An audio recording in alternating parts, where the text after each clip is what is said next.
Hello everybody and welcome to Blockchain Expert.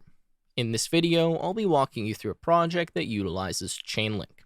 Now this project is going to show you how to use VRF, which is verifiable random function. This is something we can use from Chainlink to get a random number into our smart contract and to make sure it is verifiably random. I'm also going to be showing you how to use Chainlink automation. Now, this allows you to automatically call a smart contract function, say every 10 minutes or 20 minutes, or when a specific kind of logic has changed. So you'll see what I mean by that in a second, but essentially you can write a function on your smart contract, and when that function returns true, you then will automatically call another function. This is actually a very cool project, and the way we're going to implement this is by writing two contracts. We're going to have a fortune teller contract and a fortune seeker contract. Now, the fortune teller contract is going to get a random number from Chainlink using the VRF service. It's then going to use that random number to generate a fortune. So we'll have kind of a list of strings, and it will randomly pick one of those strings, which will be your fortune. Now, again, we're using VRF to do this, so I'll show you how to use the Chainlink Oracle. Then we're going to create another smart contract, which is Fortune Seeker. Now, this contract is where we're going to implement Chainlink automation. So this contract is going to be automated such that Chainlink will automatically call a function on it, which will check if the fortune has changed in the fortune teller contract. So we kind of have two different pieces here. We have one piece where we're using random numbers, another piece where we're using the automation. Then we're going to connect those together and show you or kind of introduce you to the power of oracles and what you can do with a network like Chainlink. Now, I'm not going to lie to you here. This is a complicated project. There's a lot of stuff that's going on. And to make life easier for you, what we've done is set up a template folder that already has a lot of the complex configuration and automated tests written for you. Now, I'm going to walk through all of this code and make sure that you understand it. But I just want to be clear that if we were to try to write all of this from scratch, this would take a very long time. Now, one other thing that I want to mention here is that this project was actually provided to Blockchain Expert by Chainlink engineers. So we've been teaming up with them for parts of this course. We're very thankful to have them helping us here, and they've been providing projects like this to us. So they actually wrote this project from scratch, gave it to us, and now we're going to kind of explain it and show you how to actually utilize it. So hopefully that makes a bit of sense, but I just want to kind of say thank you to the Chainlink engineers and make it clear that this was designed and developed by Chainlink. I here am simply the instructor and kind of just walking you through the project they already provided to me. Okay, with that said, I apologize for the long intro. Let's get into this video though. The first thing we're going to do, as I was saying, is download a template folder. Now you can do this from the Blockchain Expert website. Obviously, you can also download the complete solution, or you can go to GitHub and view all of the code there. However, this template folder contains some but not all of the finished code, and it's just enough to kind of get us up and running without having to write a ton of code that is pretty hard to follow along. So please download the template folder. You're going to have to extract it because it's a zip folder, and then open it up here. So I have template open. Now inside of here, you're going to see contracts. Right now we have some mocks, which I'll discuss in a minute. We're going to have to add some contracts here. Then we have tasks, tests, our gitignore file, which has a bunch of different files that we don't want to push to a GitHub repository. We have our prettier ignore, which just means the prettier extension in VS Code is going to ignore these files when we're doing kind of checks on it in terms of formatting and whatnot. We then have prettier RC. Again, this is kind of some settings for the prettier extension. If you're not using that, don't worry about it. We have hardhat.config.js. Typically, this is a very small file, but in this case, we have a bunch of custom configuration that I will walk you through. We then have package.json. This contains all of our dependencies already set up for us. And then we have testnets.config.js, which is actually setting up some kind of variables that we need access to when we're going to be deploying our different smart contracts.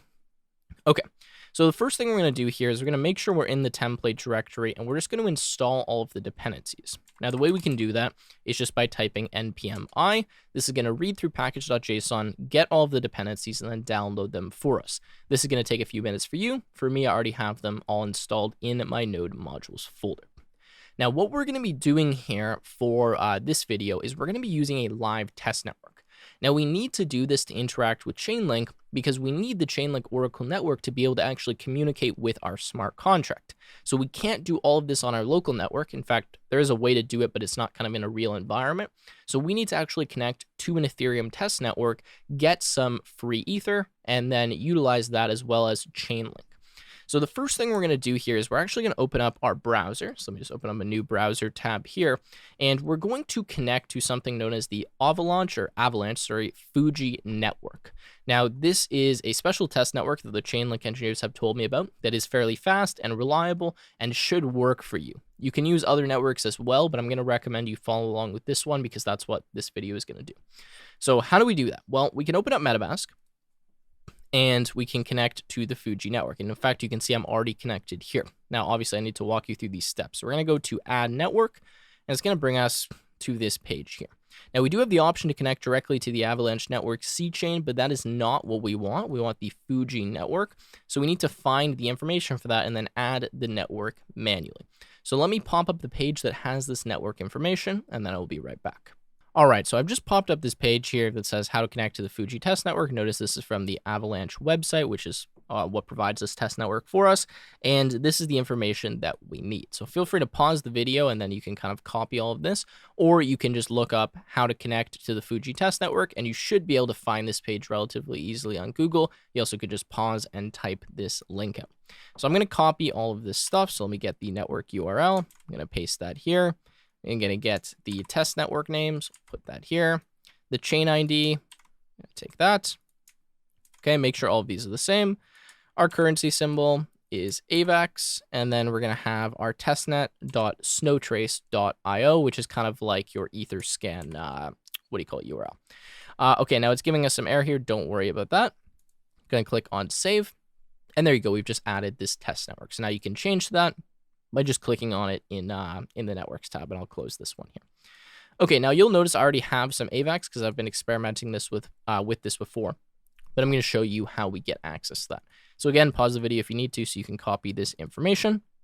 Otherwise, we're going to close this page, and now we're going to find a faucet that will give us some tokens. So the URL for this is going to be https:// and then this is going to be faucet.avax.network. Okay, so this is a testnet faucet, as it says, and what we need to do is change our chain to the Fuji C chain, which is the one that we are on, and then we need to paste the address in here that we want to receive 2 AVAX tokens to. Now, you can only do this every 24 hours, so just keep that in mind. Don't send it to the wrong address. Now, the way you can find the address is you can open up MetaMask like we have here. You can go to one of your accounts. I'm just using account 1, and then copy the address, as many of you probably know. So if I paste that in here, and then I request this, so unfortunately I'm not able to get this to work because I've already transferred myself those tokens. However, that's fine. I have enough for what we need to do in this video, so that's okay. And you will have enough if you have your 2 AVAX here. So again, go to this faucet, put in your wallet address for the correct network, obviously, which is the Fuji network, and then you should be sent 2 of these tokens. Okay, perfect. So now that we have access to that, the next thing that we need to do is get access to some Chainlink. However, before we do that, we need to actually add Chainlink to our MetaMask. So there is another website. I apologize for all the links here, but this is what it is. It is docs.chain.link/resources/link token contracts. Now, obviously, what you can also do and what I did to find this page is I just Googled how to add Chainlink to MetaMask. I opened up the first link here, and then it said, see the link token contracts page to find the addresses. So I clicked on that, and then that's exactly the page that's right here. Okay, they're the same page. So what I'm going to do now is scroll down, and I'm going to find Avalanche, but I'm looking for the Fuji test network. And then what I can do is just click this handy button here that says add to wallet, and that's going to pop up MetaMask and automatically add the Chainlink to my wallet. So I'm going to go add token. Now, notice I already had some Chainlink, again, because I've been messing with this before the video, but I'm going to show you now how we get access to Chainlink tokens. All right, so now that we have that added to MetaMask, the way that we get some free Chainlink is we go to faucets.chain.link, okay? And that's going to allow us to connect to MetaMask. You can see I'm already connected here. If you're not, then press on the button, connect to MetaMask, make sure the network is Avalanche Fuji. I don't know why I keep mispronouncing that. Make sure you have the correct wallet address here, and then you can press for the CAPTCHA thing. So we'll go through all of the grapes here. Okay. And then we can get 20 testnet link. So it should just send it to our wallet. Okay, so once that is done, I'll be back, and then we will continue. Okay, so it looks like this has completed. So what I can do now is go to MetaMask to verify this. And if I look at my account and I go to assets, I see that I have 35 Chainlink. I just got 20 more. I don't know what the limit is for getting Chainlink here, but I have done this a few times and it seemed to work. So there you go. Also, there's a link to the Fuji faucet right here. Okay. Now we have our Chainlink, we are set up on the Fuji network, and now what we need to do is close all of this. Let me just actually leave MetaMask open and go into some of our configuration files and start looking at how we actually connect to this from Hardhat. Okay, so what we're going to do is just kind of start going through some of the files here in some more depth, and I'm going to explain to you some more advanced configuration options for Hardhat and why we kind of have all of these files here. So again, we have our contracts, we have tasks, tests, and then everything else. So I'm going to start in my hardhat.config.js, which is a file we haven't really looked at up until now. Now, notice here that what we do right away is we import 2 of these tasks. Now, these tasks are exactly what they say. They are the deploy scripts. So we need a script for deploying our fortune teller contract, which again, we haven't written yet, and then our fortune seeker contract. Now, what we get, or what we start by getting, is the environment variable for the Fuji RPC URL. Now, notice here that we have a default option, which is actually what the correct one is, so we're not going to have to fill this out. But we're looking for the URL of the network that we would want to deploy our contracts to.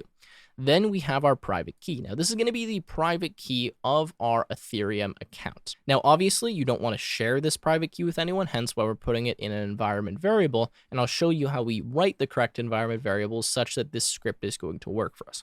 Anyways, for now, imagine that we're getting the RPC URL of the network we want to connect to, as well as the private key of the account we want to use for our deployer. Next, what we're doing is getting our Blockchain Explorer API key. Now, we're going to get this in a second, but this is going to allow us to essentially verify transactions kind of in an automated way. We're then getting access to the report gas environment variable, which is telling us if we should make a report of all of the gas that was spent for the different deployment transactions that we're going to do. Okay, next we create a task. Now this is something that we haven't talked about yet, but something that you can do with Hardhat. So since we have this require statement here, we have access to task, and we can essentially create a Hardhat task. Now that task is something like this, npx Hardhat, and then whatever the task is. So when I write task and then I have deploy seeker, that means that now I can go and write deploy seeker. So this is very similar to something like test, right? This is a built-in task. Or compile, this is a Hardhat task.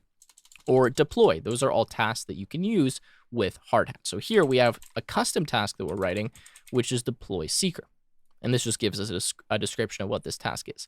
Next, we add a parameter. Now, this tells us that when we want to deploy the seeker contract using this task, we need to pass a fortune teller address. Okay, so that's the parameter that we're specifying here. Then we have set action. Set action means, okay, what happens when we actually have this task typed in? We have an async function. We accept our arguments and then our Hardhat. And what we do is deploy the fortune seeker contract, which is a function that we'll look at in a second. Then we're just doing a catch here in case anything goes wrong. We're going to print out what the error is.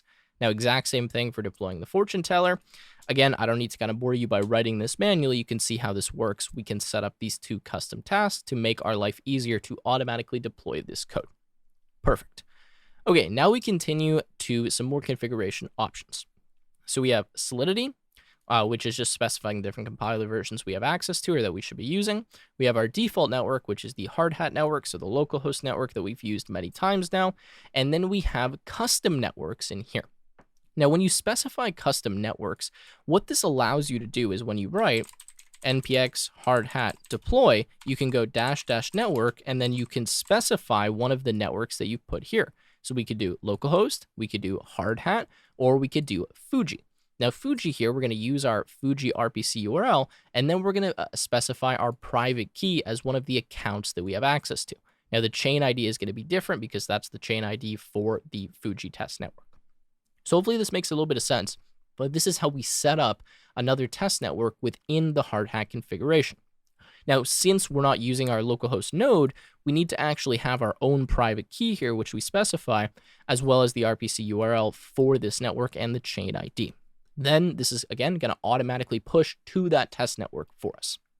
Okay, next we have Etherscan. Now, this is going to be our block explorer key. I don't think we actually specify this. Let me just check here.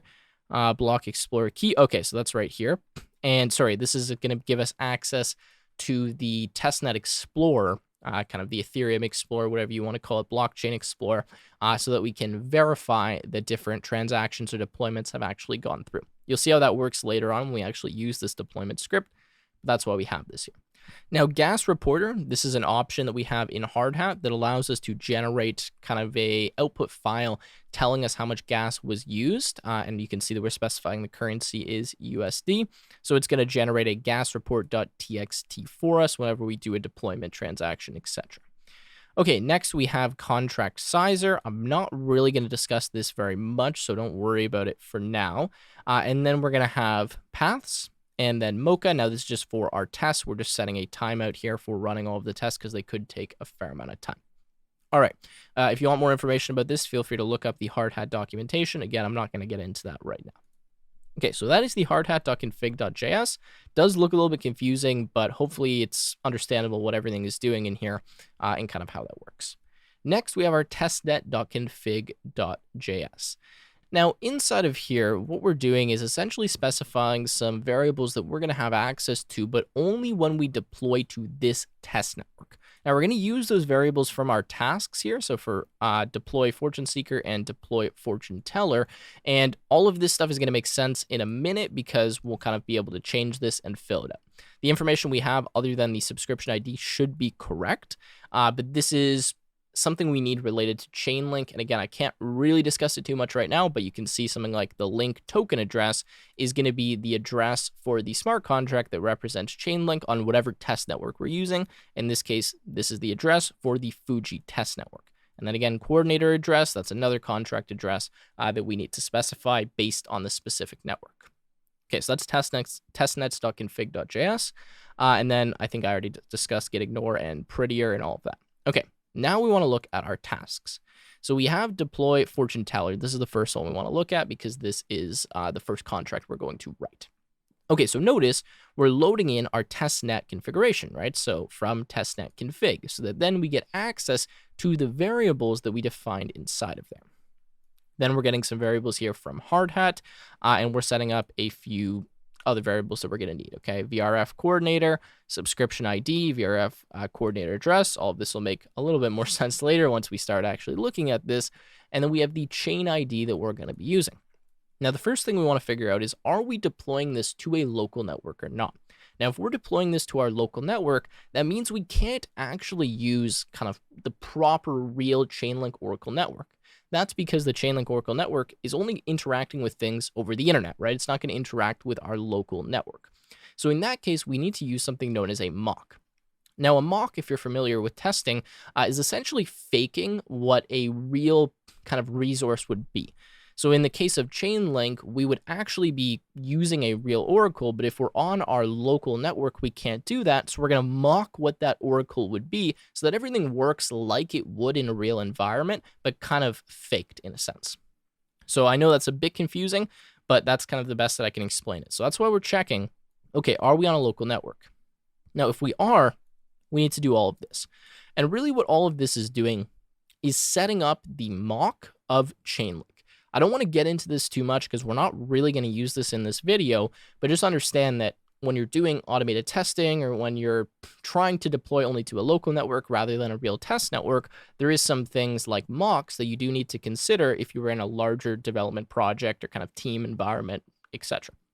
So here we have to specify the base fee, the gas price for Chainlink, the fund amount, all of this. We have to set up a mock, okay, so we get the mock contract, then we need to deploy the mock contract, okay, we need to get the address, we need to send a transaction, and then we're actually going to fund the coordinator mock, okay?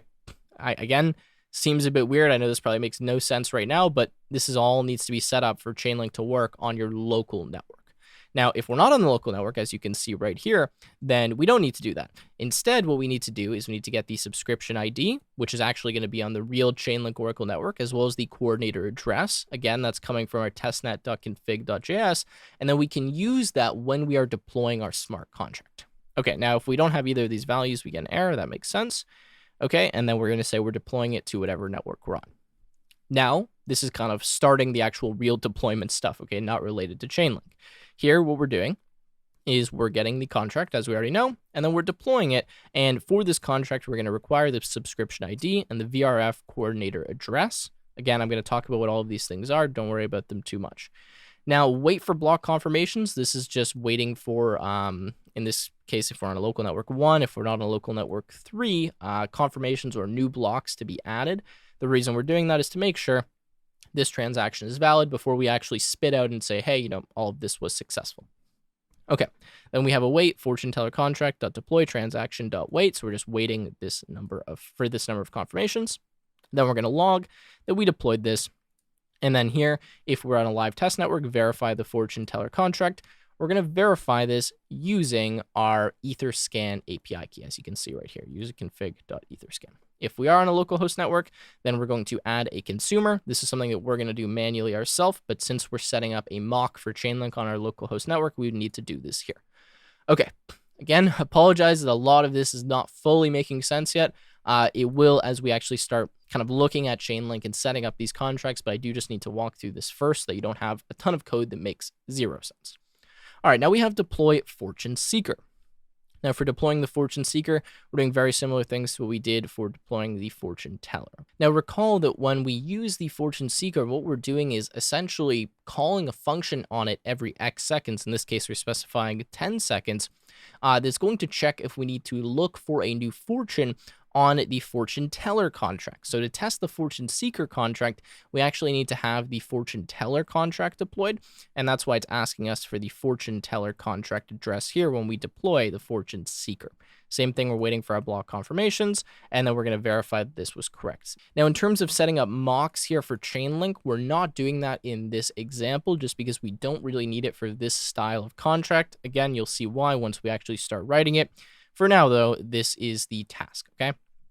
There you go. We have gone through the tasks. We will revisit those after we write our smart contracts, which is what we're going to start doing now. So first of all, in contracts, notice we have mocks, okay? Mocks, we have a file, and all we're doing is importing a smart contract, which is going to be used as our mock, okay? Again, don't worry about it too much, but that's why we have that there. Now, what I'm going to do is create a new file, and this is going to be our fortune, if we can spell this correct, fortune teller .sol. Okay, so let's start writing fortune teller. So first, let's write our pragma line. We're going to say pragma solidity, and then for the compiler version, we're going to go 0.8.7. Okay, next we're going to import some Chainlink contracts. Now, these are coming from, if we go to package.json, Chainlink/contracts. Okay, since we have this imported, we have access to them from node modules. So I'm going to say import, and this is going to be at Chainlink /contracts /src/v0.8/ and first we're going to access some interfaces. So we're looking at /interfaces. Then this is going to be the VRF coordinator, and then this is the v2 interface.sol. I know this is a lot, but that's the first one that we need. Don't worry about the red highlight. We do have access to this. It's just not able to pick it up for some reason. Next, we're going to have at Chainlink /contracts /src/v0.8. And then this time, we're going to directly access the VRF consumer base v2.sol. Let's spell v2 correctly. Okay, next, we're going to import. We can copy kind of the first part of this. So let's put this here. All right, and then we're going to access the confirmed owner.sol contract. Okay, perfect. So if you, for some reason, have some issue with these imports, you can reference the GitHub and just copy them. In fact, let me fix this because I realized there's a mistake right there. Okay, so we're importing all of the contracts that we need. Now, one thing to kind of talk about here in terms of how this is going to work is essentially we're going to create a contract. Inside of this contract, we're going to write something that allows us to kind of talk to Chainlink and say, hey, we want to get a random number. When we do that, Chainlink is then going to take that request for a random number, go to the Oracle network, and ask for a random number. It's then going to send that random number back to us. Now, before it does that, it's going to send it to a contract. This contract is going to verify that the number actually is random using some cryptographic properties that we don't need to discuss. And then we're essentially going to get the random number from that smart contract. Once we have that random number, we can then use it in our contract however we please. So our contract is referred to as a consumer of what's known as a subscription. And this is essentially the Chainlink kind of model, if you want to call it, the Chainlink contract that's going to be sending us our random number. So we are going to Chainlink saying, hey, give us a random number. We need to be a consumer of the subscription that we're using to get this random number, and then it can send that random number back to us by calling a function on our smart contract known as a callback function, where we then will register the random number and do something with that. Again, as I continue to write this, it will continue to kind of crystallize, but I just wanted to give you some idea of what it is that we're doing here and why we're importing some of these functions, hence kind of the names of them. All right, so now we're going to define an interface that we're going to use in a minute. This is going to be fortune, if we can spell this correctly, and then seeker. Now, the reason we're starting this with is because that's kind of, what would you call this? One of the conventions for an interface, just to start it with the letter I. And then we're going to write inside of here, function, and then this is going to be fulfill fortune, okay? And this is going to take string memory underscore fortune, and that's going to be, well, whatever the fortune is, and then we're going to say external. Again, you'll see why we need that in a second. Just write it out for now. Okay, now we're going to write our contract.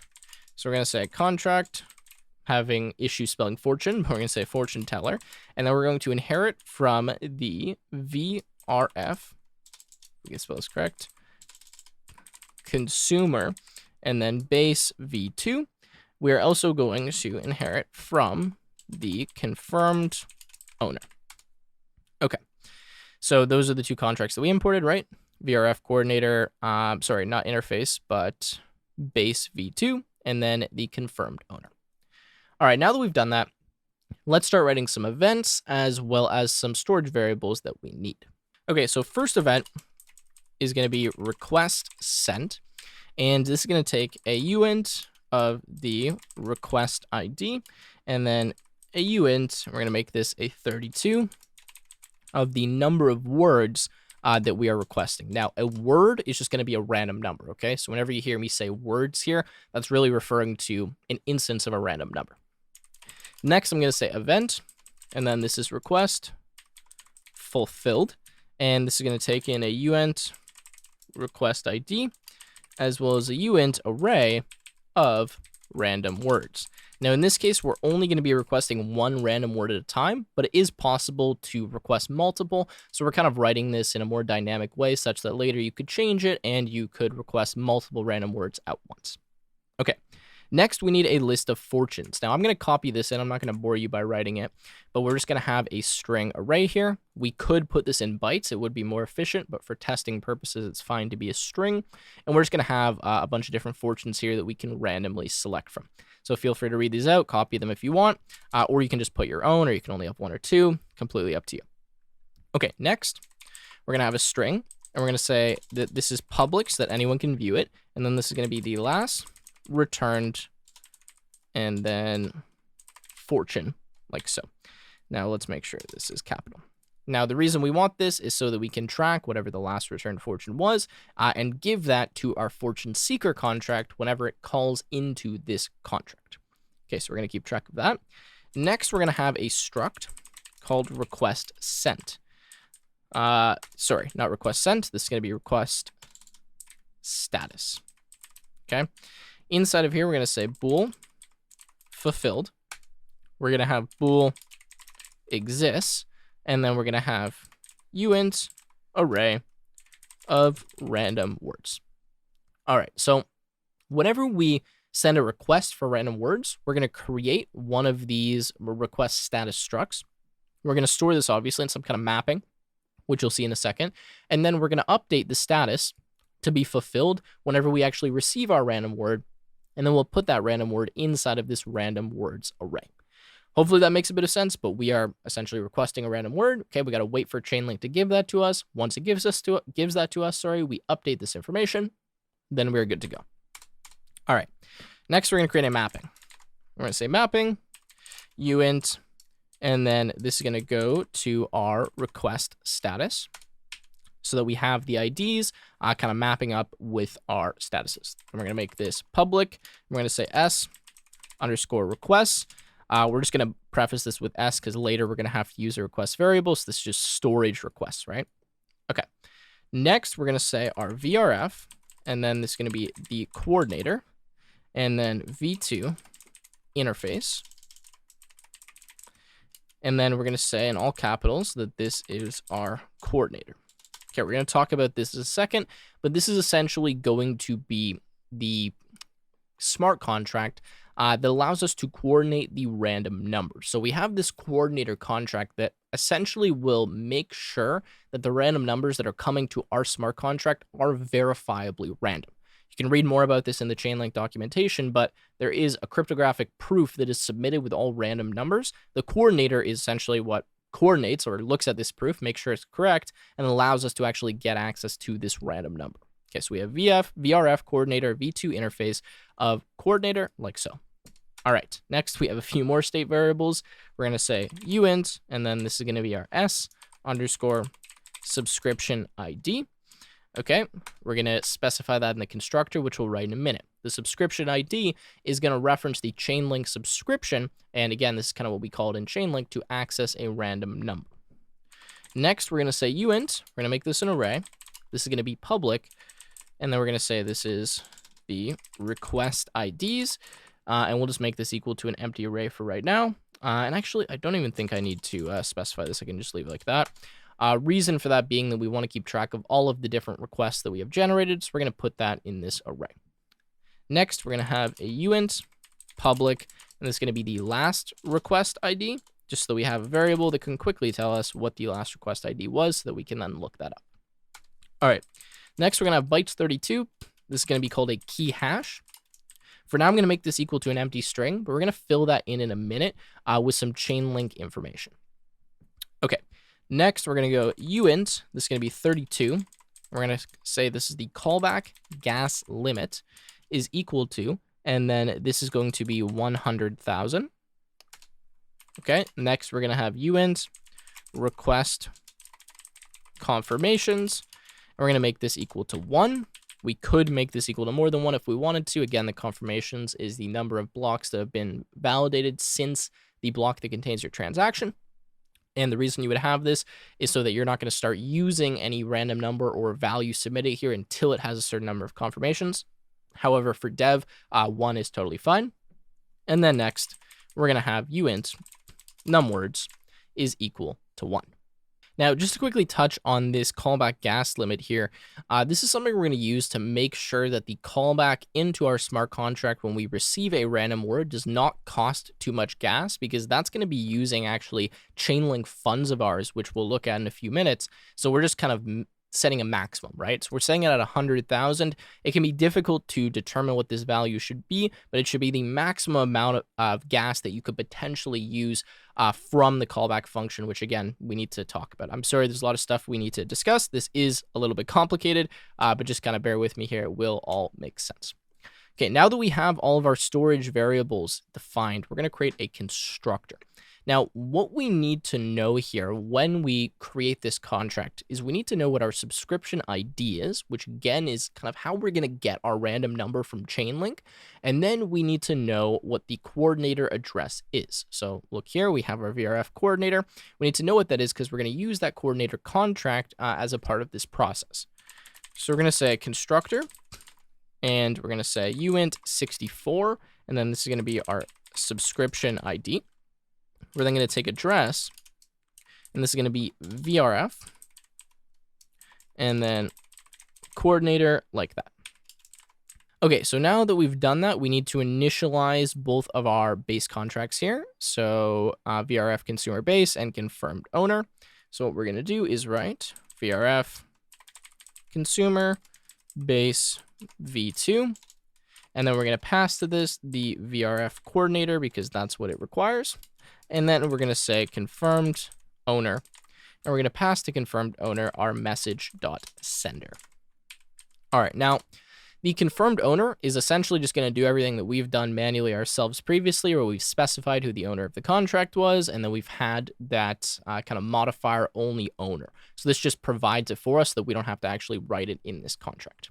Okay, now we're going to set our coordinator equal to the VRF coordinator. And actually, sorry, this is going to be the VRF coordinator v2 interface. And then we're going to wrap our VRF coordinator, sorry, in that such that we know that it adheres to this interface. Okay, next we're going to say s_subscription ID, which is our storage variable, is equal to the subscription ID. Again, that's why we put the prefix s here. All right, that is our constructor and all of our storage variables. Now, let's talk again quickly about kind of the process here. So we're going to have a function, and I'll write it now, and it's going to be request random words. Okay, this is going to be external. Only the owner can call this, and this is going to return a uint of request ID. All right, so what we're going to do is we're going to call this function. When we call this function, we're going to use this coordinator contract, which is essentially our way of communicating with Chainlink to request random words. There's a few things we need to pass when we do this, which we'll talk about in a minute. Now, once we request that, we're going to mark, okay, we just made a request, and we are waiting for this request to be fulfilled and to give us a random word. So that's kind of, function one. We request our random words. Next, we have another function, and this is going to be fulfill random words. Now, this is what's referred to as a callback function. So this function is going to take a uint underscore request ID, and it's also going to take a uint array in memory of our underscore random words. Now, this is going to be internal, and this is going to override one of the functions from our VRF consumer base, okay? So this is a function that we have to write for our VRF consumer base, and the reason this is internal is because the consumer base contract is going to handle receiving the words, and then it's going to pass those words to this function.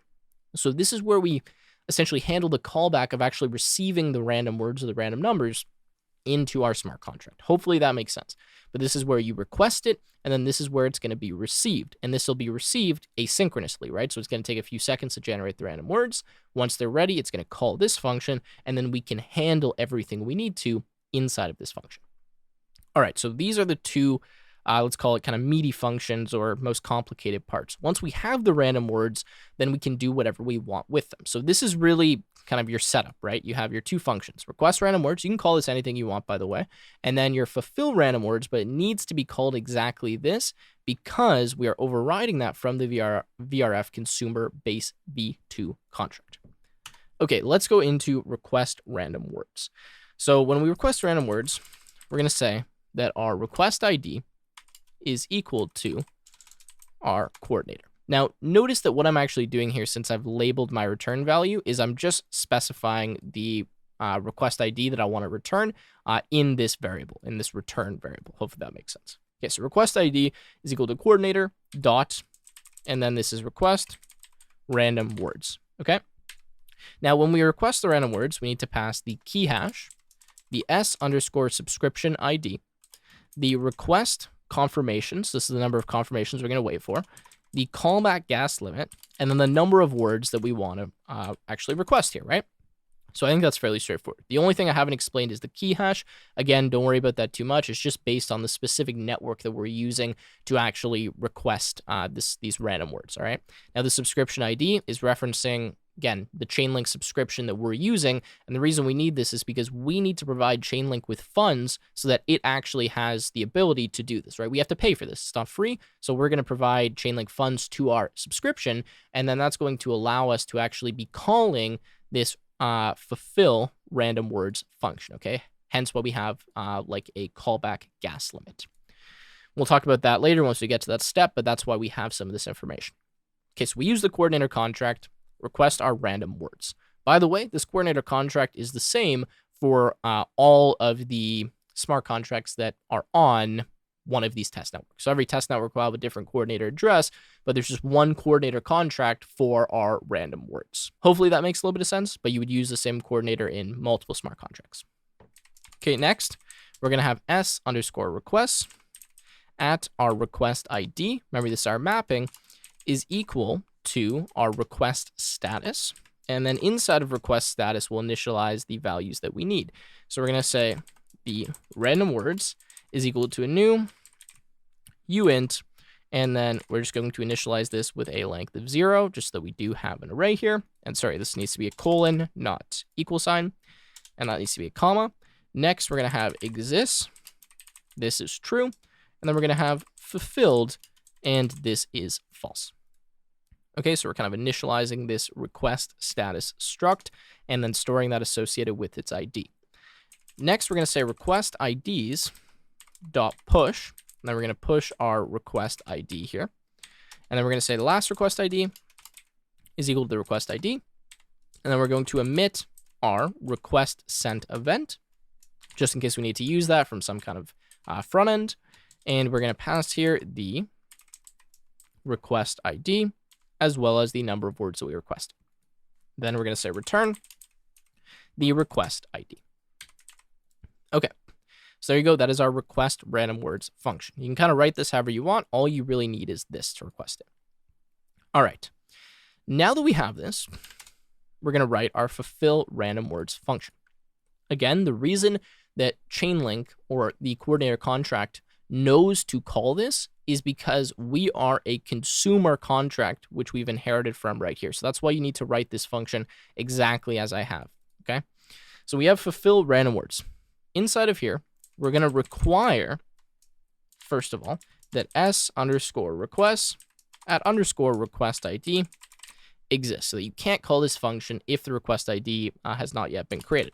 And then we're going to have as our error request not found. Okay. Next, if this is not the case, right? So if the require statement is kind of true and we get past this, then we're going to say s requests. This is going to be at our request ID dot fulfilled is equal to true.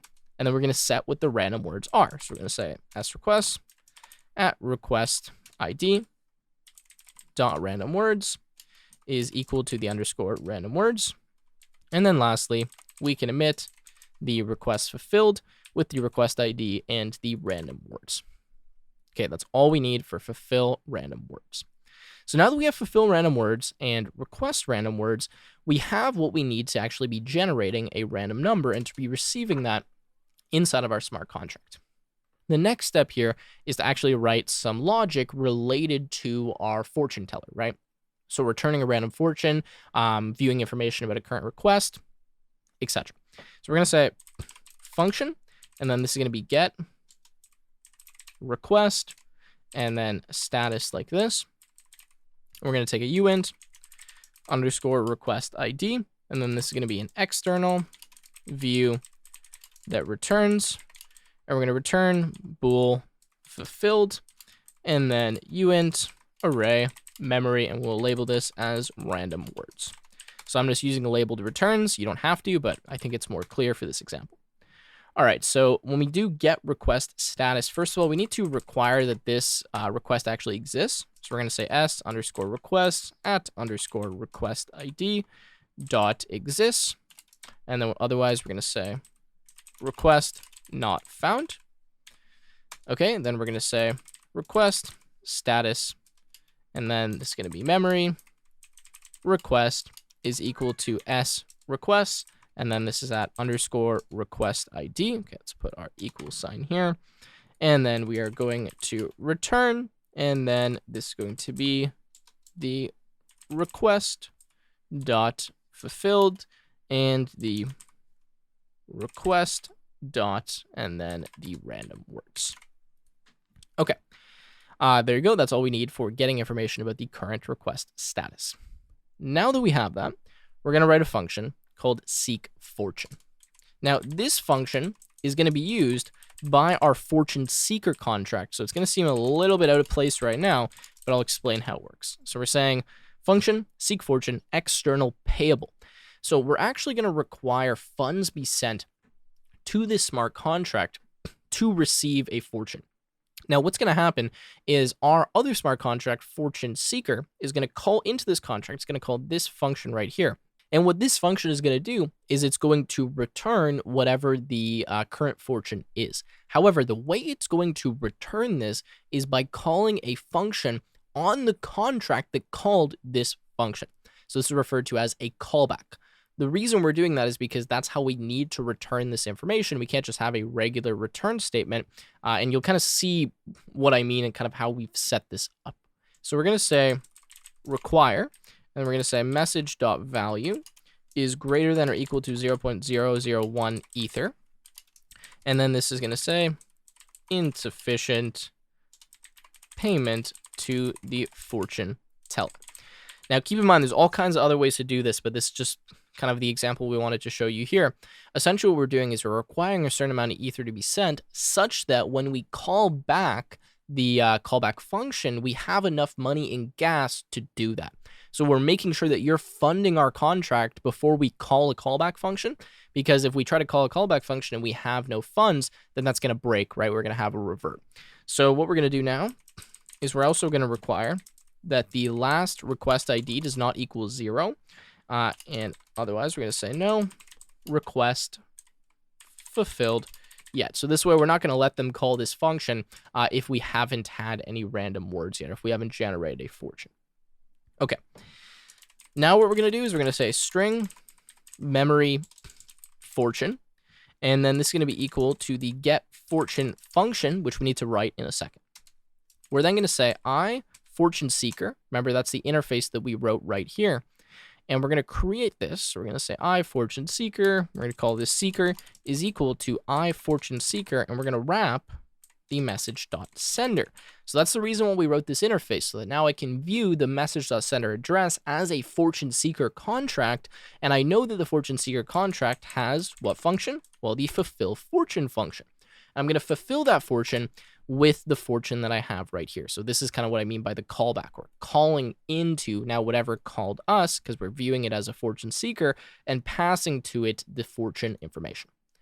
All right, now let's write our get function. Let's write our get fortune function. So we're going to say function get fortune public, and then this is going to be returns, and we're going to return a string memory. Okay, now inside of here, we're going to say string memory fortune is equal to fortunes, and then we're going to access a specific index. So we're going to say s request at the last request ID dot random words at the 0th index modulus the fortunes dot length. Now let me just explain what's going on here, and then actually let's return our fortune. Okay, so what we're doing here is we're using the random number that we last generated. So we're saying s request at last request ID. I think that's straightforward. And then random words at the 0th index. Now that's because we know we're going to have exactly one random word. That's how we set up this contract. If we had multiple, there'd be other things we'd do here, right? But we access the random number or random word. We then divide that by the length. Now keep in mind, when I say word, it is a number, okay? So we can use this modulus operator. So when I modulus this by fortunes.length, that guarantees that I'm going to get an index that's within the bounds of my fortunes array. So I'll always get a valid fortune, and it will be completely random because the return value here is based on a randomly generated value that we know is verifiably random. Okay, hopefully that is making a bit of sense. I also just want to mark here the last return fortune is equal to fortune, and that's one of the reasons I didn't make this a view function, because we are actually accessing or modifying the state. All right, we just need 2 more functions here, and then we are done. We're going to say function get contract balance, okay? And we're going to say this is a public view that returns a uint, and we're going to return address of this dot balance, just so we can easily access that.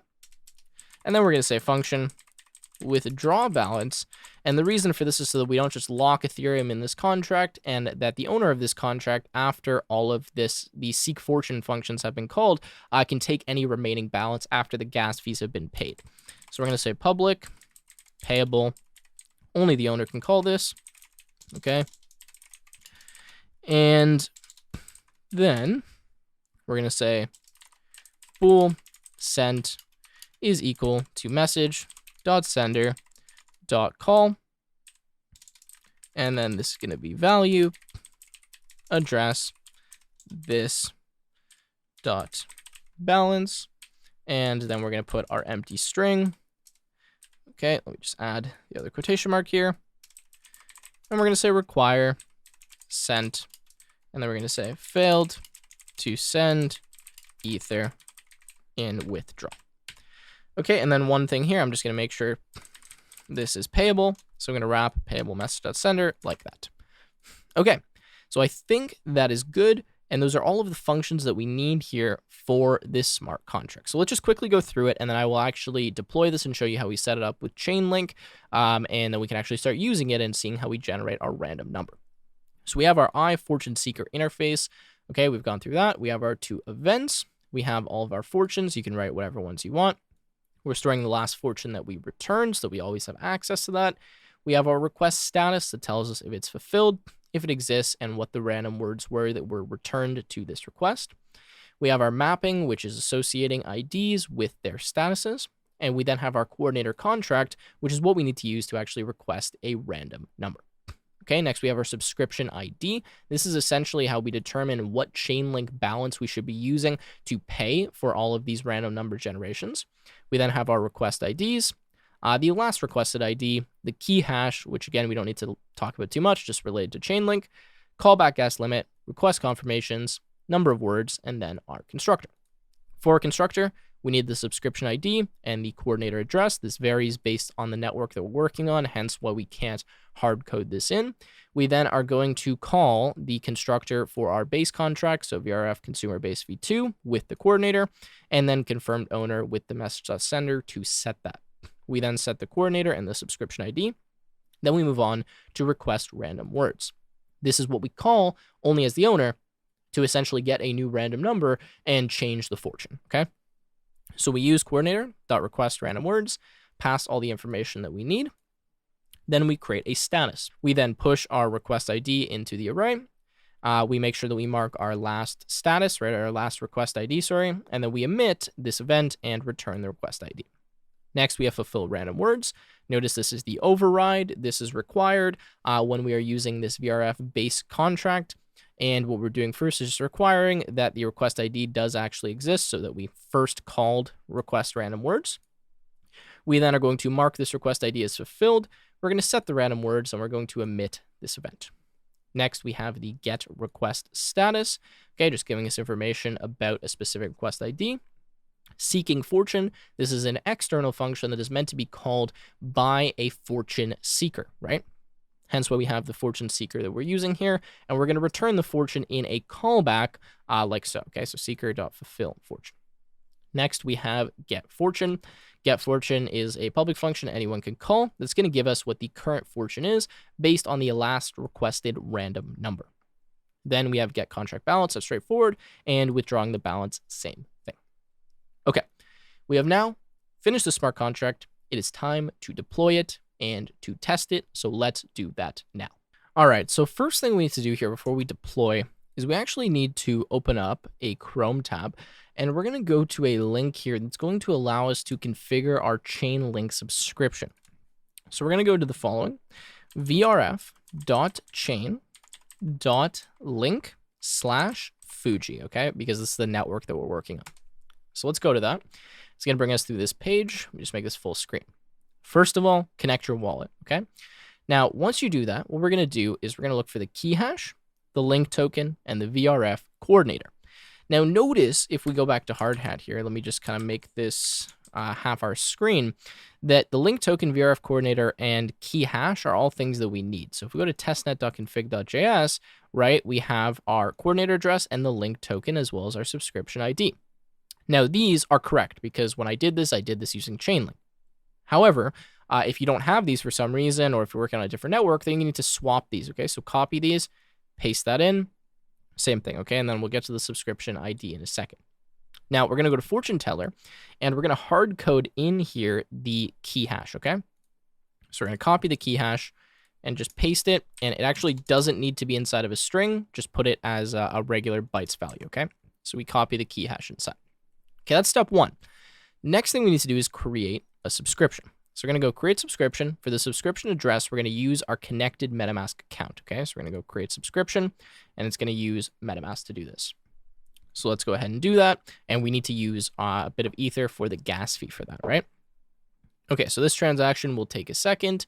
And once it's finished, then what we're going to be doing is, I guess, kind of setting up this subscription and adding our contract as a consumer. Okay, so now it says add funds. So what we need to do here is add funds to the subscription. It gives you a detail here, right? Add funds to your subscription. Your subscription is only billed after your contract receives a random value, and you will never be billed more than the maximum price you specify. You can withdraw funds at any time.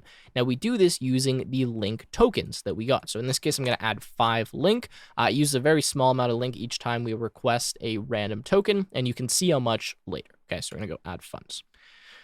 All right. Same thing here. We have to pay for this. So let's go ahead and do that. And notice the Chainlink here is an ERC20 token on the Fuji network, and there would be a Chainlink token on all of the different test networks or main Ethereum network that you're using. Okay, now we're going to go to add consumers. Now, this is where we need the address of our contract. Now, I'm just going to click on I'll do this later because we haven't yet deployed. Okay, so this should bring me back to the main page. Now, notice that we have a subscription with ID 508. So we're going to copy that ID. We're going to go to a testnet. We're going to paste that in here. So now we have our coordinator address, the link token address, and the subscription ID, and we'll be able to actually deploy our contract from Hardhat. So the first way we can do it is from Hardhat. However, we also probably want to do this from Remix, and I'll show you how we connect to that in a second so that we can actually test this, because we're not going to write a front end or like a user interface for this project. We're just kind of getting the random number and everything set up. So, of course, if we wanted to deploy this, we can use the task that we wrote. So let's have a look at that. If we go to our hardhatconfig.js, we have our deploy teller.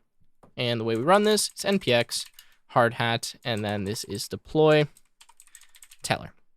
Okay, so we can go ahead and run that.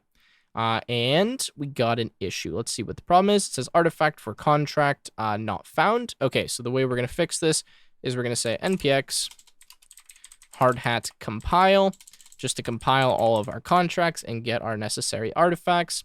And we got an issue. Okay, so this is actually good. This means we need to fix something in our code. So let's go here to fortune teller. And it's telling us on line 92 we have an error. Let's go to 92, and it's saying, what is the issue? Did we mean to use underscore random words? And that is correct. We did mean to use that. Okay, so let's try to compile again, see if we get any other errors. Okay, we got an issue with request ID. Again, same thing. We meant to use underscore request ID. Okay, let's run this again. See if we get any other errors. Number of words. Okay, of course, that makes sense. So let's go here. Okay, so the issue here, actually, sorry for the cut, is that we are trying to convert a uint 256 value to uint 32. So that means in our request sent event, we have int 32 before our number of words. Let's find that here. We have a uint 256 when this actually needs to be uint 32. So change that to a 32. And now we should be good if we compile again. And we got another issue, request confirmations, invalid type for argument of function call, invalid implicit conversion from uint 256 to uint 16. Okay, so that's going to be on line 70 right here. So for request confirmations, let's go and change this to a uint 16. My apologies, guys. I must have just been messing up some of the types here when I was copying it in. Okay, let's run this again, and we'll see if we have any other errors. S subscription ID, okay, same thing. Invalid type conversion from uint 256 to uint 64. So let's go to our variable here for subscription ID, and we're going to make this 64. Okay, I have a feeling we're going to get some more errors, but let's keep running and see which ones we can fix. All right, looks good. We have just compiled the contract. All right, guys, so my apologies about all of those mistakes, but that is what happens when you work on a project. Hopefully, you guys were able to fix all of those along with me. Again, if you weren't, all of this code will be available from GitHub or from the download link, so you can reference that in case you're getting any errors. You can also just read the error message you're getting and fix it like I just did. Okay, now that we have compiled this, we should be able to deploy it. So let's go npx hardhat deploy teller and see if it works this time. All right, so there you go. We have just deployed. Now, this has deployed to our local network, okay, to the Hardhat network. Now, we don't have the Hardhat node running, so we're not kind of viewing any of this right now, but that's what it did, okay? It just deployed to our Hardhat network. So what we want to do instead is want to deploy to the Fuji network. So we do npm hardhat deploy teller, and then -- network, and then Fuji, and then we would be able to deploy there. However, you're going to notice that we did not yet create our environment variable file for all of the variables we need here when we're deploying to Fuji. So we need our Fuji RPC URL, our private key, if we're reporting gas, and all of that. So let's add that in now. So we're going to go to template, and we're going to create a .env file.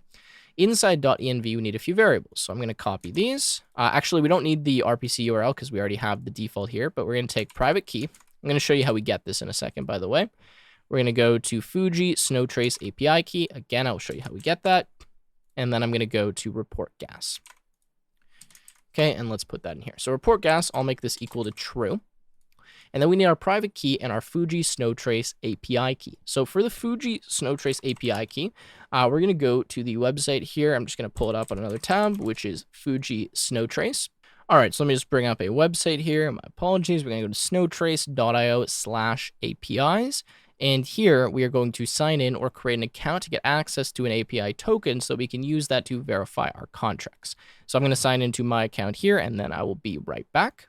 All right, so I've signed into my account here, and you can see that I have API keys. Now I have an API key that I can just copy and use because I've already generated one, or you can go to add, and you can create a new API key and give it a name. Obviously, you don't want to share this with people, but for this tutorial, it's fine. Okay, so that's as easy as it is. You go to snowtrace.io / in this case, it's my API key. It's going to ask you to sign in if you haven't already. Create a new account if you haven't.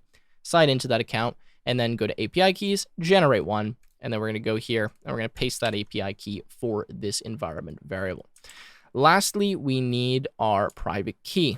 Now, the way we access our private key is through MetaMask. So we're going to go to MetaMask. We're going to go to our account. Okay, so we're on the account that we want.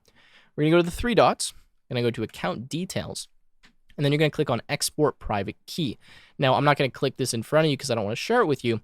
What you're going to do is you're going to export this, you're going to copy it, and you're going to paste it where private key is, okay? No quotation marks or anything, just paste it right there to the right side of the equal sign. Let me go ahead and do that, and then I'll be right back. All right, so I have pasted my API key inside of the .env file. Obviously, I don't want to open that because I don't want to leak that key to you. You don't want to share that with anyone, and make sure you keep it in an environment variable file and not inside of any of your source code.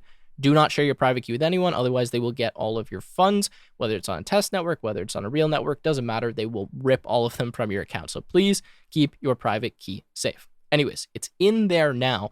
So now what we can do if we'd like is we can deploy this to the Fuji network. Now, if we deploy this to the Fuji network, then what's going to happen is it will give us the contract address. It will verify that it was deployed. It will give us some gas information, etc.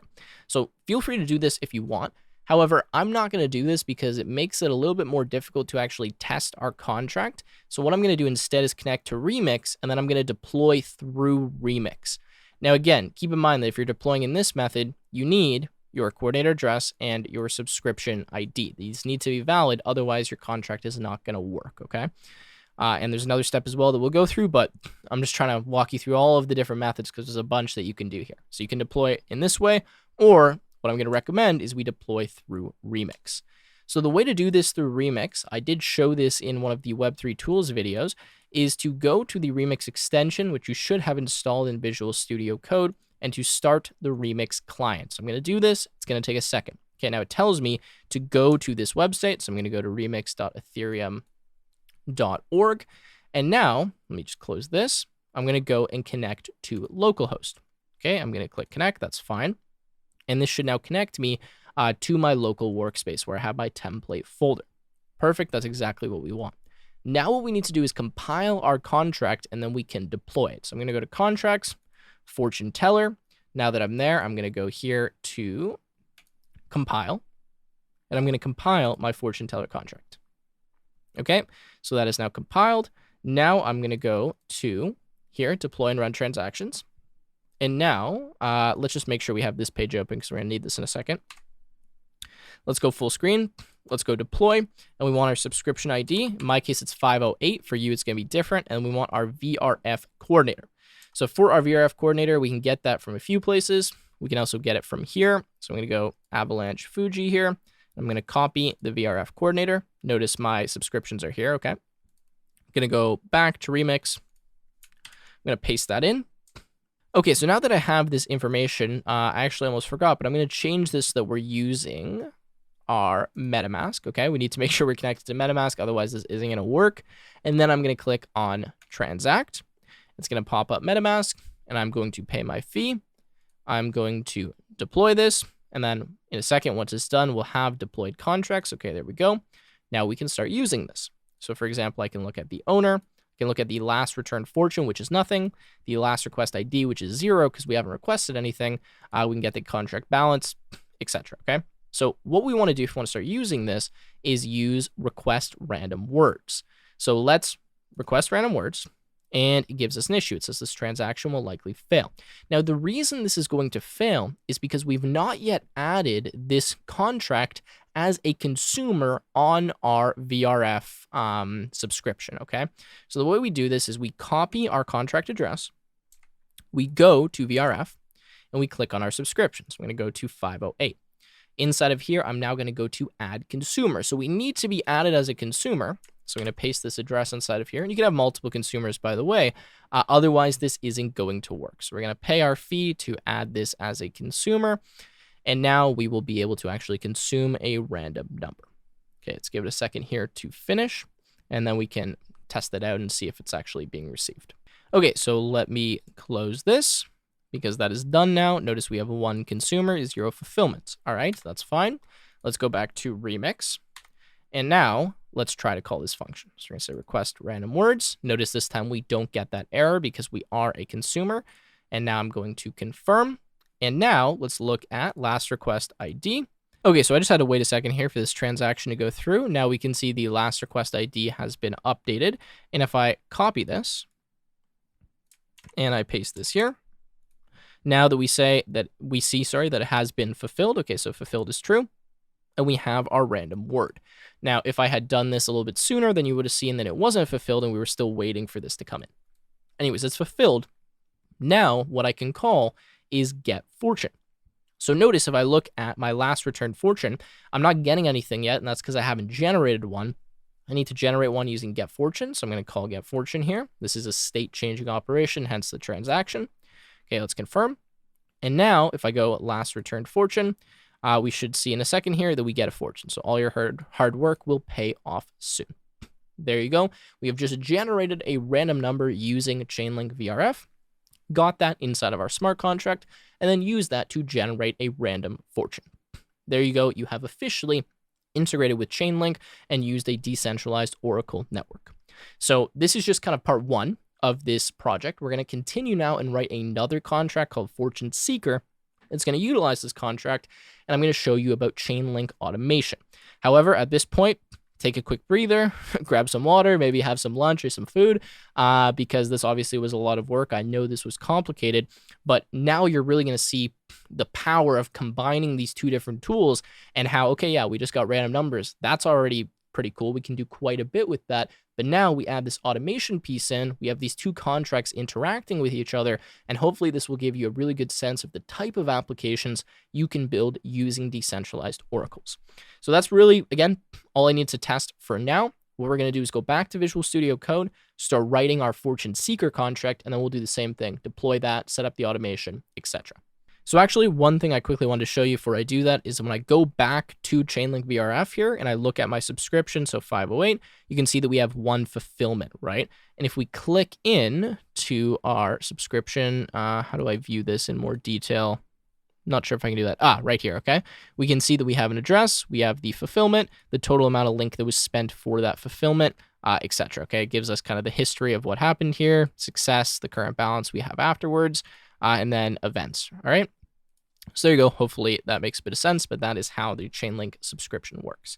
Now, as I was saying, let's go back to VS Code. All right, so let's create another contract. Let's call this one Fortune Seeker.sol. Now here, we're going to say pragma, solidity, and then this is going to be, again, the hat, and then 0.8.7. Okay, we're going to say import, and then this is going to be at Chainlink /contracts /src /v0.8 / and then this is going to be automation compatible.sol. Okay, now that we've done that, we're going to say interface, and then this is going to be fortune teller. Notice not seeker this time, teller. And then here we're going to say function seek fortune, which is a function we do have on our fortune teller, and this is external payable. Okay. Now we're going to write our contract. So contract fortune seeker is automation compatible. And sorry, this is going to say automation compatible interface. Now, just a note I need to make here is that when we import automation compatible, this is actually going to import two things for us. It's going to import the interface. It's also going to import our automation base, which we don't actually need to use right now. Anyways, just so you know, like the reason I'm using the interface here is because it is actually imported by this import statement. I know, a little bit strange, but we need the automation compatible interface here.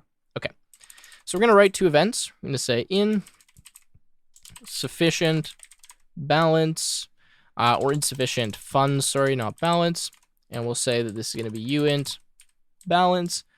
And then I'll say event, and this will say received funding.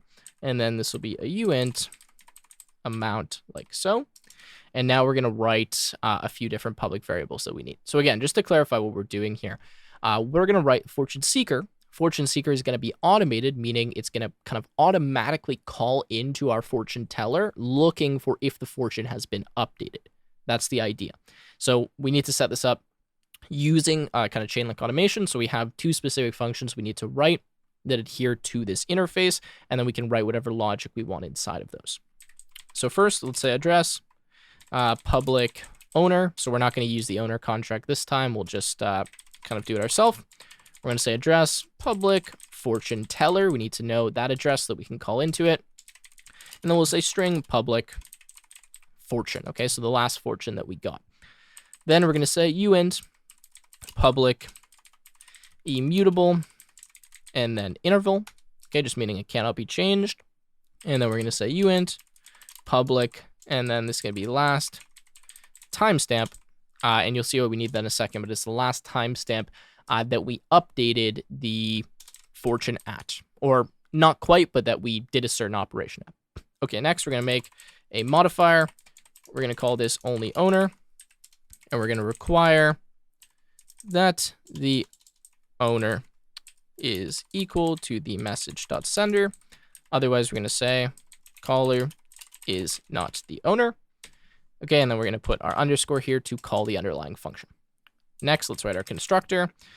So constructor, we're going to take address underscore fortune teller, and then we're going to take our uint update interval, which is how often we want to update the fortune.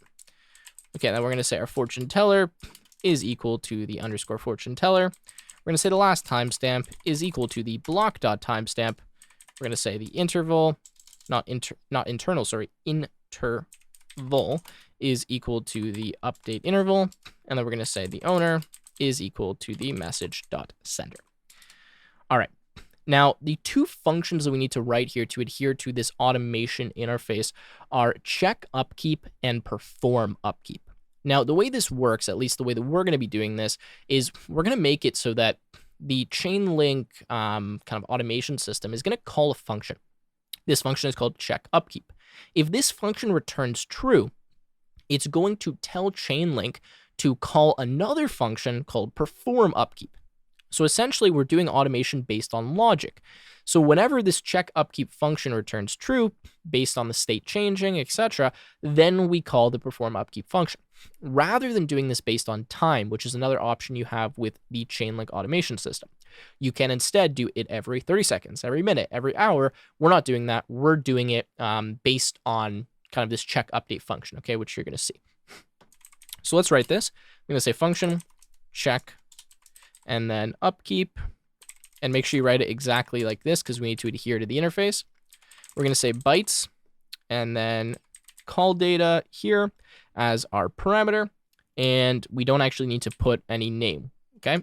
Then we're going to say that this is an external view override returns, and we're going to return the Boolean of upkeep needed, and then bytes memory, okay? Then what we're going to do here is say bool interval exceeded, is equal to the block.timestamp minus the last, and then timestamp like so, and then that this is greater than the interval. So I know this seems a little bit counterintuitive to what I was saying, but we're doing this using the logic approach, but the logic that we happen to implement is going to be based on time. So essentially, we're only going to call this perform upkeep function if the last time that we called the perform upkeep function is greater than whatever the interval is that we specify here, okay?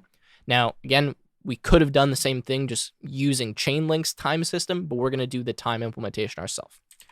Okay, next we're going to say bool sufficient balance is equal to, and that's going to be address this dot balance. And I'm going to make this greater than or equal to 1 ether. Okay, and then I'm going to say upkeep needed is equal to the interval exceeded and sufficient balance. Okay, and then we don't actually need to return anything because automatically we will return this variable because we named it here. Okay. All right, so I know this is a little bit confusing. I haven't explained all of this quite yet, but essentially, we're only going to allow this upkeep function, which is the next function we're going to write, to be called if we have at least 1 Ethereum in balance. The reason for that is we want to make sure that this contract has sufficient balance to pay what we need to pay to view the fortune, as well as all of the gas required in having a callback function called and all of this other kind of stuff, okay? So this is a lot of Ethereum. We don't need to make it this much, but just for simplicity for this example, we're going to require we have at least 1 Ethereum inside of this contract before it allows us to move further and actually kind of get the fortune, okay? So this is check upkeep. Next, we're going to write perform upkeep. Now, this is the function, again, that's going to be called by Chainlink that is going to actually, well, perform the upkeep. Pretty straightforward. In this case, it's going to get the fortune. So we're going to make sure this is an external override. Want to make sure it has exactly this.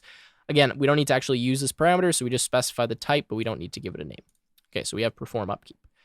Inside of here, we essentially need to do the exact same thing that we did here, just for good practice, to make sure that this function is not accidentally called or called by something other than the kind of Chainlink automation system. So I'm going to copy this line here, or these lines, paste them in, and I'll actually copy these as well, and I'm going to make this a Boolean. So I'm just going to put a require statement here as a guard clause, and I'm going to say require upkeep needed, sorry, and then I'm going to say upkeep conditions are not met. So again, it's the exact same thing that we had here. I'm just copying it in kind of as good practice inside of the perform upkeep. That's what you should do. All right, then I'm going to say last timestamp is equal to block.timestamp because now we're actually going to seek the fortune. I'm going to call the seek fortune function, which we're going to write on this contract. So it's a bit weird, but the seek contract function is going to be on this contract, but then we'll call the one on the fortune teller contract from this function. Okay. Before we do that, let's just write a few other functions it needs. So get contract balance, okay. And this will be a public view that returns a uint, and we can return address this dot balance. Then we can say function withdraw balance, because of course we don't want to lock up Ethereum. And this will be a public payable only owner function, okay? And then we're going to say bool, and then let's go here, bool send, all right? And then we're going to say payable is equal to payable message.sender, and then this is dot call. Then we're going to say value is equal address this dot balance, put our empty string, and then again require send, and then we'll say failed to send ether and withdraw. Okay, so just like we had for the other contract, that's fine. Now we are going to write seek fortune. So we're going to say function seek fortune. This is going to be public. Okay, so this just allows us to test this and to call it outside of just the Chainlink automation function calling it. I'm going to say if address this dot balance is less than 1 ether, Then what I'm going to do is emit the insufficient funds, and I'm going to say address this dot balance, okay, and then I'm going to call revert. I'm going to say not enough balance to call fortune teller. Let's end our string here. Okay, and that's what we need for the if statement. And then we're going to continue. We're going to say I fortune teller is equal to I fortune teller. We're going to wrap the fortune teller address. Okay, and then we're going to say teller dot seek fortune, and we need to pass to this some funds. So we're going to say value 0.001 ether, which is the required payment that we need to send. Okay, so just by the way, this is how you call a function while passing Ethereum. So we're calling an external function right on the teller, what do you call it, smart contract, and we're passing 0.01 ether, which is what's required. Just to verify here, if we go back to seek fortune, this is the function we're calling that requires this Ethereum. Okay, so we're wrapping the fortune teller address, which at this point is just a normal address, with iFortune teller, so we can then view it as a fortune teller contract. Boom, call fortune teller, and we are good. Now, the thing is, remember that when we call seek fortune, it's going to call fulfill fortune on our smart contract, this contract that called into this. So we now need to write that. So we're going to say function, and then this is going to be fulfill, and then fortune like so. We're going to say string memory underscore fortune. This is going to be external, and then we're just going to say that our fortune is equal to our underscore fortune. Perfect.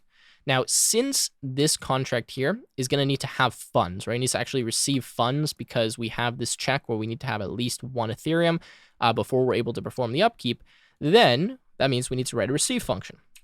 So we're going to say receive external payable, and then we're going to emit in here receive funding. Let me just make sure that I'm spelling this correctly. I am not, so that's why I'm getting an error. Okay, so emit receive funding, and then this is going to be the message dot value. Okay, so that is going to complete this smart contract. So let's go through it. Okay, we have our interface for our fortune teller contract. That's what we need. We have fortune seeker is automation compatible interface. That means that we need to implement those functions, which we have. We have our two events, and we have all of our public values, or all of our, sorry, well, they all are public, but I mean storage variables. Then we have our modifier, like always, for only owner. We have our constructor, where we get the fortune teller contract, as well as the update interval. Then we have check upkeep and perform upkeep. These are the only two things we need for this to be automation compatible. Tell us, okay, should we do an upkeep? If this returns true, then we will perform the upkeep. However, again, we need to have at least one ether. Okay, so once we do that, we call seek fortune. We update the last timestamp to make sure we only do this every, X seconds or whatever the timestamp is. And then when we call seek fortune, we go here again, we do this kind of same check, and then we call seek fortune on the fortune teller contract. The fortune teller contract then calls back this fulfill fortune function, which then allows us to update our fortune here, and then we can view that from the public variable. Of course, we then have withdraw balance, get contract balance, and the receive function. Okay, that wraps up the fortune seeker contract. Now that we have done that, we need to set up the kind of automation event for fortune seeker. This is a little bit simpler than the kind of random number with fortune teller, but let me walk you through the steps. All right, so I've opened up Chrome, and the URL that we need to go to is https://automation.chain.link. Okay, now we actually need to go to /Fuji as well to make sure we're on that network. It says it's detecting our wallet, so let's make sure that we're connected. Okay, we're not, so let me connect my wallet here with MetaMask. Okay, let's connect this. That's fine, and now we are connected. Okay, now what we're going to do is we're going to register an upkeep. Okay, so let's go register new upkeep. And we have two options, time-based or custom logic. So as I was saying, we can do it based on time or custom. In this case, it's custom logic because we're calling that function, okay? Now, all this is requiring is our contract address. And then it's just automatically going to work because it knows, what do you call this here? that it needs to call this should upkeep or check upkeep function, as well as the do upkeep. I forget exactly what it's called, but you know what I'm saying here. If I go back, check upkeep and perform upkeep, okay? It knows to call those functions. So that means we need to deploy this. So I'm going to deploy this from Remix, okay? So I'm back in Remix here, and notice that I'm still connected to localhost. At least I believe I am. Yes, it looks like I am. Now I'm going to go to my fortune teller contract. Let's go contracts here. And sorry, not fortune teller, fortune seeker. Okay, my fortune seeker. I'm going to go here, and it says that we got an issue. It says undeclared identifier. Did you mean received funding? Yes, I meant received funding. So let's change this here to received funding. Okay, and then again, let's just fix this bug here. So that's going to say dot balance. And I think everything else is good. Okay, so let's compile this, fortune seeker. And now that it's compiled, we'll make sure we're connected to MetaMask, and we can deploy fortune seeker. Now, when we do that, we need the fortune teller address and the update interval. Now, unfortunately, my other deployed contract has gone away. So what we can do is just deploy our fortune teller contract again. Okay, so let's go here. Let's change this to fortune teller. So let's go and open up fortune teller. Okay, let's go and compile fortune teller. Okay, we'll go here, and we need the subscription ID and the coordinator. So that's going to be 508. And then we need to go back and find the coordinator. We can actually do that here from VS Code by going to testnet.config and grabbing the coordinator address. Okay, so now we're going to paste the coordinator in here. And again, let's make sure this is all good. All right, transact. Okay, we're going to transact this. Our deployed contract should be here in a second. Okay, very good. We need this address, so let's copy that. And now we're going to deploy our fortune seeker. So again, for our fortune seeker, no, not iFortune seeker, just fortune seeker, which seems to have disappeared. Okay, so let's go back here. Let's select fortune seeker. So fortune seeker here, compile fortune seeker. Apologize for all the steps, but you guys know what we need to do at this point. Let's go to fortune seeker, and let's paste our fortune teller address, and then the update interval. Let's just make this something like 15 seconds, okay? Now we're going to hit transact. Okay, and let us transact this. Perfect. So now that's going to be deployed, and then we should have a fortune teller and a fortune seeker. Now again, the fortune seeker is going to be calling into fortune teller, but that doesn't mean that it's going to be triggering fortune teller to be generating a new fortune. So we still need to generate the fortune from fortune teller manually. We could automate that as well, but we're not going to do that in this video. So I'm going to request random words here, and I'm getting an error. The reason I'm getting an error, let me get out of this here, is because I need to add this as a consumer contract, because notice that we've deployed another consumer, right? So let me go here. Okay. Oops. And let me just go back to my subscription. All right. So I've just punched in the URL again, vrf.chain.link/Fuji. Let's go here. Again, apologize for all the steps, but I guess it's good to repeat them. Going to go back to 508. Going to go add consumer. I'm going to add my new contract. Oops, I need to copy the address. So let's go here, copy fortune teller. Okay, we're going to add this as a consumer. Again, that's because we just deployed a new version of this. So now we need to add it as a consumer so that it will actually work and give us a random number. And I guess this is a good proof that you can have multiple smart contracts kind of using the same subscription, right? They're just going to be drawing from the same Chainlink balance, which you provided to this subscription. Okay, so hopefully this should wrap up shortly. Okay, it looks like that is done. Now, if we go back to Remix, hopefully, if we call request random words, yes, we don't get an error this time. Okay, let's go confirm.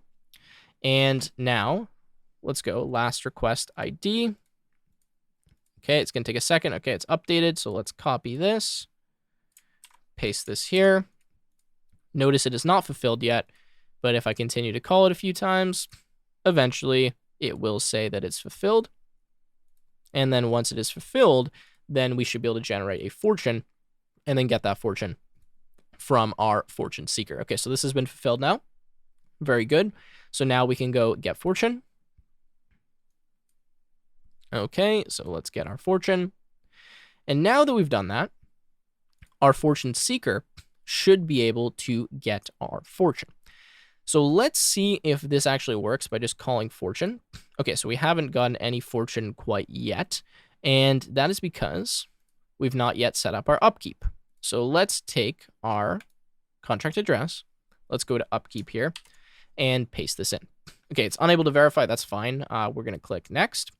And upkeep name, we're just going to call this Fortune Seeker. And then you have a few different options here. Okay, you have your gas limit, your starting link balance. For now, I'm just going to give this to link. And then the maximum amount of gas. Now, at this point, 500,000 is fine. I don't think we need to change this. This is going to be, as it says here, the amount of gas to provide the target contract when performing the upkeep. We shouldn't need more than this, but if for some reason it's not working, then we would change this and bump this value up. Now, as it says here, deposit link to your upkeep, select an amount that will satisfy multiple performances to start, then fund the upkeep directly once it's operational. So just like our subscription, we need to be giving this fund so that it's actually able to, well, perform the operations, right, and pay for all of the gas and fees, etc. Okay, so we don't need to fill in any of this. I'm just going to register this upkeep. All right, really the important thing is to make sure that your contract address is correct. Okay, let's submit that. We're going to wait for this to finish. And then essentially what should happen is once we fund our smart contract, our Fortune Seeker, then it should just continually be calling this check upkeep function. And then it should actually, well, call the upkeep function, right? Okay, so here we are. We can kind of see when it calls this, it'll give us some information, has the minimum balance, all of this kind of stuff. All right, so now we're going to go back to Remix. Again, I apologize for all the steps here, but it's just what's necessary in a complex project. And we're going to go and we're going to send money to our Fortune Seeker. So for Fortune Seeker, we're just going to specify here Ether. Now we need to have more than one Ether. So I'm going to send one Ether, and then I'm going to send another transaction with some more because I'm running out of Ether in my account here. I only have 1.64 as it says there. So let's send one Ether. The way I can do that is just by hitting transact when that's filled in. Okay, notice that I'm sending one full Ether, or AVX, or however you call this, AVX. Okay, done that. Now I'm going to change this to Finny. I'm just going to send one Finny so that now we go over one Ether. And again, I hit transact. Okay, let's call this. There we go. So we are now over one Ether. Now let's go here to Fortune Seeker and let's refresh. And let's see if it's actually ran any calls here, okay? All right, so I apologize for the abrupt cut here, but over the past few minutes, I was kind of testing these contracts and realized I made a mistake. So the mistake is that I spelt Seek Fortune incorrectly in my Fortune Teller contract.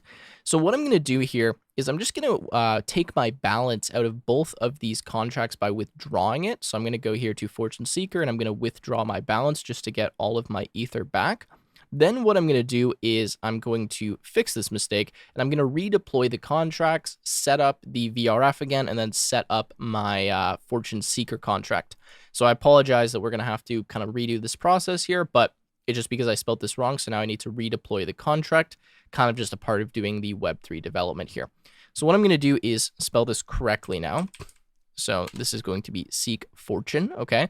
And now that this function is spelled correctly, our Fortune Seeker contract should work properly because it was trying to call Seek Fortune, and this function did not work on the Fortune Teller contract. Again, apologize for the abrupt cut, but I kind of just need to fix this mistake. So now that I've withdrawn my balance out of these contracts, what I'm going to need to do is redeploy them and then reset up my VRF subscription as well as my upkeep. So what I'm actually going to do is I'm going to cancel this upkeep right now, because we no longer need this, and we'll automatically be refunded our Chainlink balance. Then I'm going to go to VRF here, and what I'll need to do is just add another consumer. This consumer will be the new contract that we deploy. Okay, so actually for VRF, first thing I need to do is just grab this VRF coordinator address, because I'm going to need that when I deploy. I'm going to go back to Remix here, and now I'm going to have to compile my Fortune Seeker and my Fortune Teller. So let's go to compile here. Going to recompile Fortune Teller. Okay, let's go to Fortune Seeker. Let's compile that. Okay, give that a second to run here. Going to go back to Fortune Teller, and now I'm going to deploy this. So I'm connected to Injected Provider. I want to be deploying my Fortune Teller. When I do this, I need the subscription ID of 508 and the VRF coordinator. So let's now transact that and deploy this. All right, so now it looks like that has been deployed. So let's pop this open. I'm going to copy this, the address here, and then we're going to go back to our VRF. We're going to go to our subscription of 508, and we're going to add a consumer, and we're going to add this consumer address. Okay, so let's do the transaction here. We can kind of wait for that to finish. While we do that, we'll go back to Remix. Again, we'll make sure we copy our fortune teller address, and then we're going to deploy our fortune seeker another time. So let me click on fortune seeker, go here, fortune seeker. My fortune teller address is this, and my update interval, again, can be 15 seconds. Okay, so let's transact this and get that deployed. Okay, let's go back to VRF. Looks like our consumer has been added. That is all good. Now we need to go back to our fortune seeker upkeep here, and we need to create a new upkeep. So I'm going to go back to home. I'm going to register a new upkeep. This is going to be based on custom logic. And then for the contract address, that is going to be the address of our fortune seeker, which is right here. So let me copy that and paste that in. Okay, we're going to go next. And upkeep name, fortune seeker. Okay, if we can spell that correctly. Gas limit, we can leave that as it is. Starting balance, let's make this to link. And that's fine for now. Okay, so let's do this transaction. Okay, very good. All right.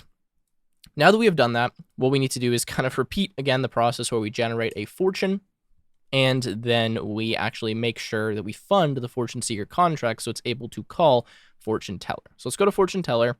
Let's request some random words. Okay, so go ahead and request that. Now that we've done that, let's see what our last request ID is. Okay, we're going to copy that. Go to get request. It is not yet fulfilled, so let's give it a few seconds here and wait for that to be fulfilled. Okay, it should be coming any second here. All right. And there we go. It is now fulfilled. So now that it is fulfilled, we can get a fortune. So let's call this to get a random fortune. Okay. Let's give that a second to finish here. Okay, that's done. Let's now go to last returned fortune.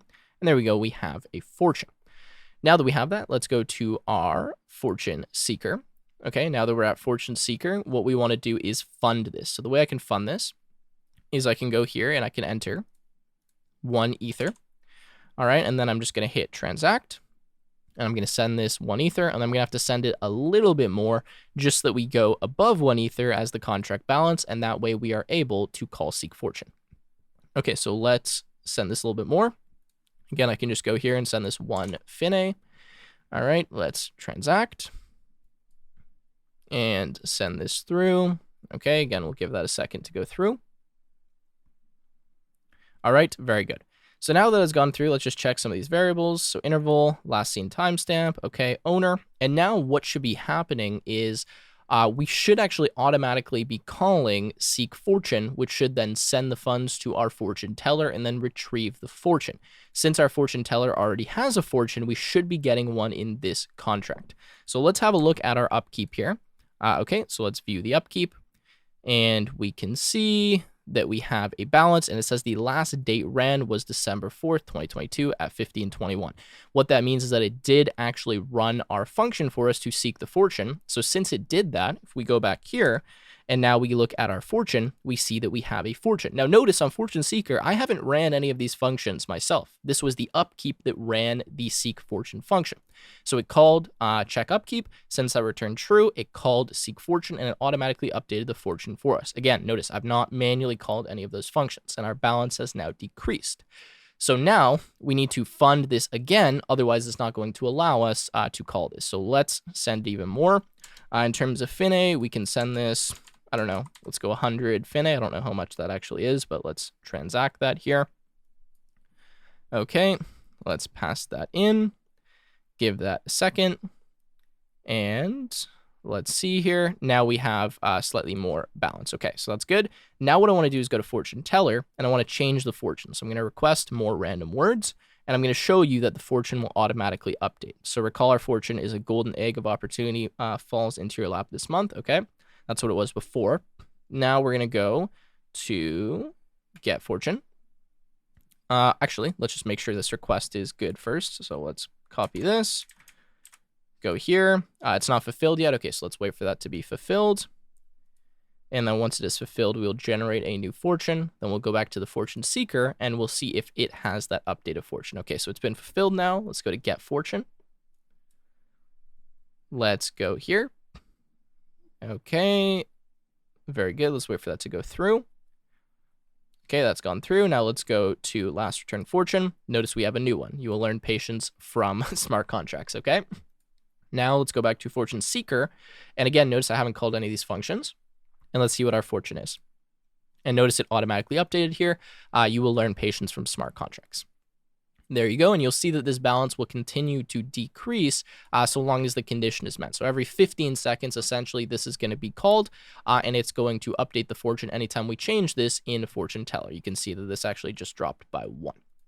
Okay, there you go. We have just set up our automation. We now have this working with our random numbers, and really at this point, we have completed the project. I know that there was quite a bit of stuff going on here and a little bit of confusion at the end because we had a spelling mistake and there was all kinds of things that I needed to fix. Again, unfortunately, that's just a part of doing smart contract development. There is going to be mistakes like this, and hopefully kind of watching through this, you can see how I persevere through those and fix those mistakes, go back, redo the process, etc. That's just what happens whenever you're writing any kind of code.